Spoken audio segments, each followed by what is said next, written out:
Assalamualaikum warahmatullahi taala wabarakatuh. Saya Naif Ajmal bin Muhammad Zaidi, 2210-815, ijazah sarjana muda pertahanan dan keselamatan Islam.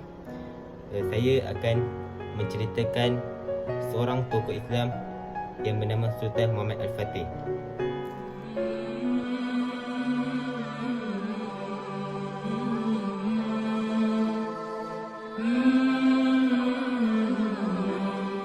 Biodata Sultan Muhammad Al-Fatih. Nama sebenarnya ialah Muhammad II atau dikenali dengan Muhammad Al-Fatih, iaitu daripada kata terbitan Al-Fat, surah Al-Fatihah berarti surah pembukaan atau pembukaan yang besar, yang dilahirkan pada 29 Mac 1432 di Inderni dan meninggal dunia pada 3 Mei 1481 berdekatan Kibzi. Baginda adalah sultan yang memerintah Empayar Osmaniyah dalam masa singkat dari tahun 1444 ke 1446 dan kemudian dari tahun 1451 ke 1481. Baginda menakluk Konstantinopolis, kemudian diberi nama Konstantinia pada umur 21 tahun yang membawa kepada kehancuran Empayar Byzantine. Muhammad II dilahirkan di India pada masa itu ibu kota kerajaan Osmaniyah pada 29 Mac 1432. Bapanya adalah Sultan Murad II, ibunya Humah Hatun, anak perempuan Abdullah dari Hum. Muhammad Al-Fatih merupakan seorang sultan yang mementingkan kekuatan dalaman dan luaran para tenteranya, mempunyai kepakaran dalam bidang ketenteraan, sains, matematik dan menguasai 6 bahasa iaitu bahasa Turki, Yunani, Hebrew, Arab, Parsi dan Latin. Pada berusia 21 tahun, seorang pemimpin yang hebat, warak dan tawaduk selepas Sultan Salahuddin Al-Ayyubi, pahlawan Islam dalam Perang Salib, dan Sultan Saifuddin Muzaffar Al-Qutus, pahlawan Islam dalam peperangan di Ain Jalut menentang tentera Mongol. Mengikut legenda, sifat-sifat sultan dan tenteranya telah dikaitkan oleh Nabi Muhammad SAW. Pengenalan Istanbul. Awal dari sejarah Istanbul yakni berasal dari sabda Rasulullah SAW yang mengatakan terkait dengan kepimpinan. Beliau secara langsung mengatakan bahawa sebaik-baik pemimpin adalah mereka yang dapat menakluk Konstantinopel. Sesungguhnya akan dibuka kota Konstantinopel.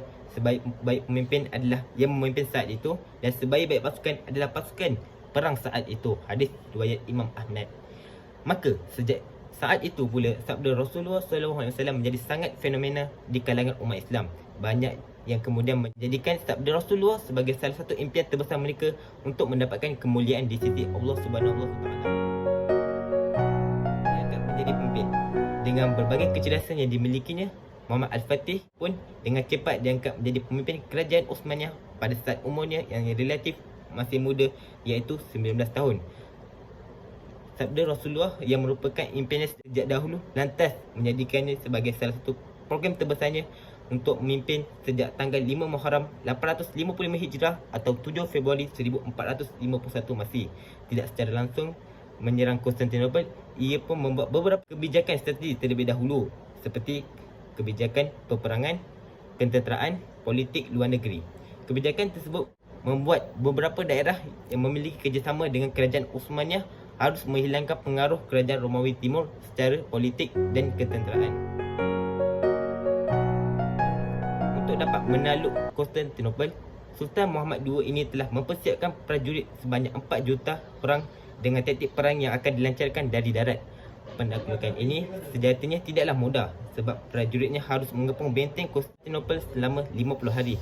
Tentu saja hal ini membuat prajurit dan dirinya sempat putus asa lantaran pengepungan tersebut benar-benar menggunakan tenaga yang banyak, waktu, fikiran hingga pembekalan mereka hampir habis. Kerajaan Romawi Timur telah membuat pagar yang kuat di laut hingga hampir mustahil bagi musuhnya untuk menyentuh benteng kecuali dengan melewatinya. Hal ini tidak membuat Al-Fatih patah semangat.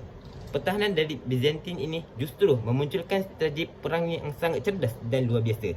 Ia memutuskan untuk mengganding dan melumuri minyak pada 70 kapal besarnya untuk melintasi Galata ke Muara dalam waktu kurang dari 1 malam. Keesokan harinya, kerajaan Romawi Timur panik dan tidak menyangka bahawa pasukan Al-Fatih akan menyerang Konstantinopel dengan menyeberangkan kapal-kapal besar mereka melalui jalur darat. Strategi perang dari Al-Fatih yang menakjubkan tersebut, akhirnya benteng pertahanan kerajaan Romawi Timur pun runtuh. Tembok yang diklaim sebagai simbol kekuatan Byzantine ini pun tak tersisa, sehingga secara langsung kota ini jatuh ke tangan kaum muslimin. Sultan Fatih yang pada saat itu masih berusia 21 tahun akhirnya memasuki kota Konstantinopel dan turun dari kudanya untuk melakukan sujud syukur. Setelah itu, kota Konstantinopel resmi menjadi bahagian daerah kekuasaan dari kerajaan Osmaniyah.